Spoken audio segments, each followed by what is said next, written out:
కరెక్ట్గా డిసెంబర్ 4 సాయంత్రం అవుతుంది. తెలంగాణలో ఇంకా బుకింగ్స్ ఓపెన్ కాలేదు. ఆంధ్రాలో ఆల్రెడీ ప్రీమియర్స్కి బుకింగ్స్ అయిపోతున్నాయి.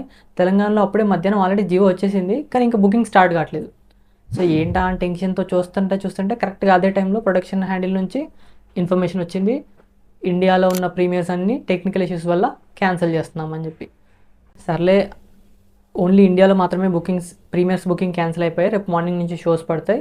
అమెరికాలో ప్రీమియర్స్ ఎలాగో ఉంటాయి, అలాగే రెగ్యులర్ షోస్ ఉంటాయని చెప్పి న్యూస్ వచ్చింది. కానీ తీరా చూస్తే కాసేపటి తర్వాత అమెరికాలో కూడా ప్రీమియర్స్ క్యాన్సిల్ అని చెప్పి న్యూస్ వచ్చింది. ఏంట్రా, ఇండియాలో ప్రీమియర్స్ క్యాన్సిల్ అయిపోయాయి, అమెరికాలో ప్రీమియర్స్ క్యాన్సిల్ అయిపోయాయి, అసలు సినిమా రిలీజ్ అవుతుందా అని అందరూ డౌట్ఫుల్గా ఉన్న టైంలో కరెక్ట్గా అదే టైంకి న్యూస్ వచ్చేసింది, అఖండ 2 పోస్ట్పోన్ అవుతున్నట్టు. నాకు తెలిసి చరిత్రలో ఇదే ఫస్ట్ టైం అనుకుంటా. రేపు మార్నింగ్ రిలీజ్ ఉండగా ఈరోజు నైట్కి క్యాన్సిల్ అవ్వడం అనేది. మీకు గుర్తుంటే కింద కమెంట్ చేయండి.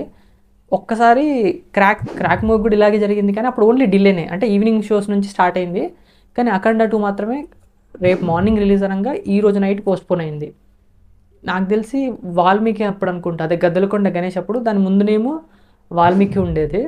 కానీ కరెక్ట్గా రిలీజ్ నైట్ రోజే, రేపు మార్నింగ్ రిలీజ్ అన్నప్పుడు ఎగ్జాక్ట్ ఆ రోజు నైటే టైటిల్ చేంజ్ అయింది, వాల్మీకి నుండి గద్దలకొండ గణేష్.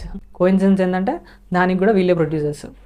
అయితే అఖండ 2 ఎందుకు పోస్ట్పోన్ అయింది, డిసెంబర్ 5కి రిలీజ్ అవ్వాల్సిన సినిమా డిసెంబర్ 12కి ఎందుకు రిలీజ్ అవుతుంది, ఈ డిలే కారణం ఏంటి అని కంప్లీట్ డీటెయిల్స్ ఈ వీడియోలో ఉంటాయి. వీడియో అయితే చివరి వరకు చూడండి.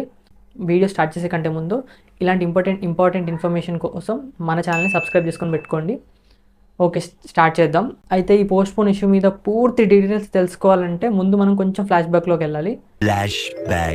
అయితే ఈ ప్రొడక్షన్ 14 Reels Plus ఎంటర్టైన్మెంట్ ఏదైతే ఈ ప్రొడక్షన్ హౌస్ ఉందో, ఒకప్పుడు ఎరోస్ ఇంటర్నేషనల్ అనే సంస్థతోని కొలాబరేట్ అయ్యి ప్రాజెక్ట్స్ చేసేది. ఫర్ ఎగ్జాంపుల్ అంతకుముందు వీళ్ళు కంబైన్డ్గా కొన్ని ప్రాజెక్ట్ చేశారనమాట. పాస్ట్లో దూకుడు, వన్ నేనొక్కడినే, ఆగడు, ఇలా కొన్ని ప్రాజెక్ట్ చేశారు. ఈ మూవీస్కి 14 Reels Plus అఫీషియల్గా ప్రొడ్యూసర్ అయినా దానికి ఫైనాన్స్ చేసింది ఎరోస్ ఇంటర్నేషనల్. ఫైనాన్స్ అంటే ఏం లేదు, ఒక మూవీకి బడ్జెట్ కావాలంటే ఒక ప్రొడ్యూసర్ అంతా పెట్టుకోలేడు కాబట్టి ప్రతి ప్రొడ్యూసర్స్కి కొంతమంది ఫైనాన్సర్స్ ఉంటారు. అంటే వాళ్ళ దగ్గర అమౌంట్ ఇంట్రెస్ట్కి తీసుకొని సినిమా బడ్జెట్ పెట్టి కంప్లీట్ చేసి సినిమా రిలీజ్ అయిన తర్వాత కలెక్షన్స్, ఓటీటీ రైట్స్, అలా సినిమా బిజినెస్ అయిపోయాక వాళ్ళకి రీపే చేస్తారనమాట.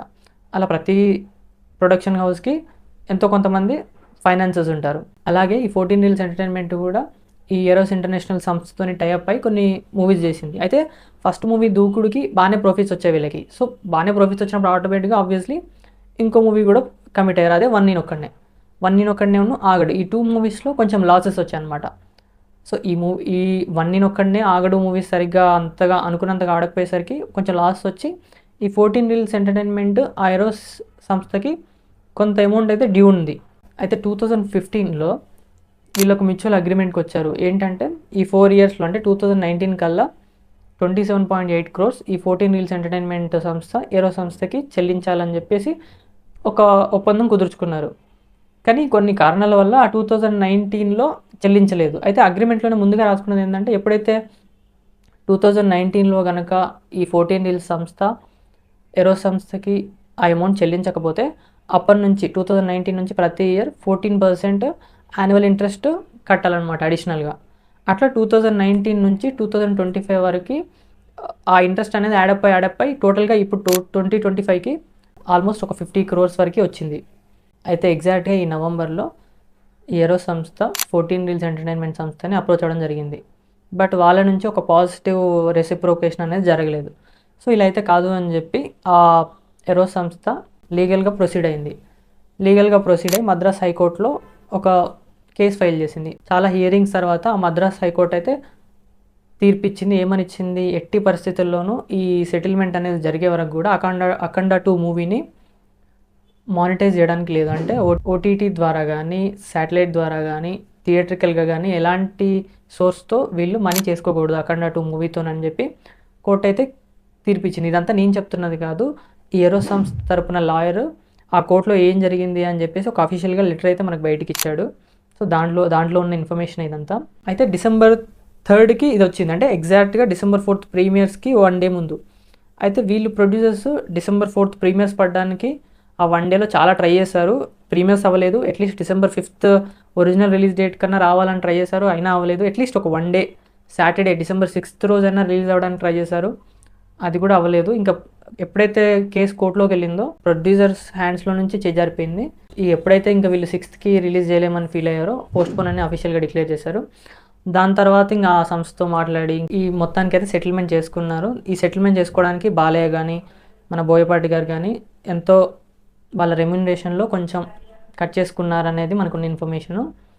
అలాగే సో మొత్తానికి సెటిల్ చేసుకున్నారు. ఆ కోర్టు కూడా ఆ కేసుని తీసేసింది. ఆ కోర్టు కూడా క్లియరెన్స్ ఇచ్చింది. సో మొత్తానికి December 12th అఖండ 2 రిలీజ్ అవబోతుంది. December 11th యాజ్ యూజువల్గా 1 day బిఫోర్ ప్రీమియర్స్ ఉంటాయి.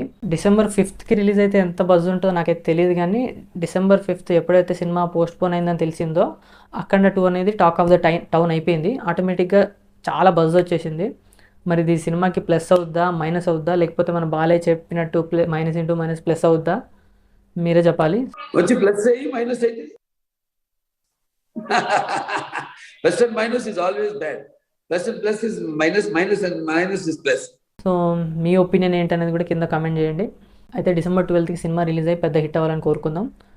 అయితే నా తరపున నా ఒపీనియన్ ఏంటంటే ఈ ప్రొడ్యూసర్స్ ముందు నుంచే ఇలాంటి లీగల్ ఇష్యూస్ ఏం రాకుండా వాళ్ళకి ఉన్న ఫైనాన్షియల్ క్లియరెన్సెస్ అన్నీ చేస్తే బెటర్. ఎందుకంటే ఒకసారి మూవీ పోస్ట్పోన్ అయితే దాంట్లో ఉన్న హీరోకి బ్యాడ్ నేము, డైరెక్టర్కి బ్యాడ్ నేము, యాక్టర్స్కి వాళ్ళ ఎఫర్ట్, ప్రమోషన్స్ అవన్నీ వేస్ట్ అయిపోతాయి.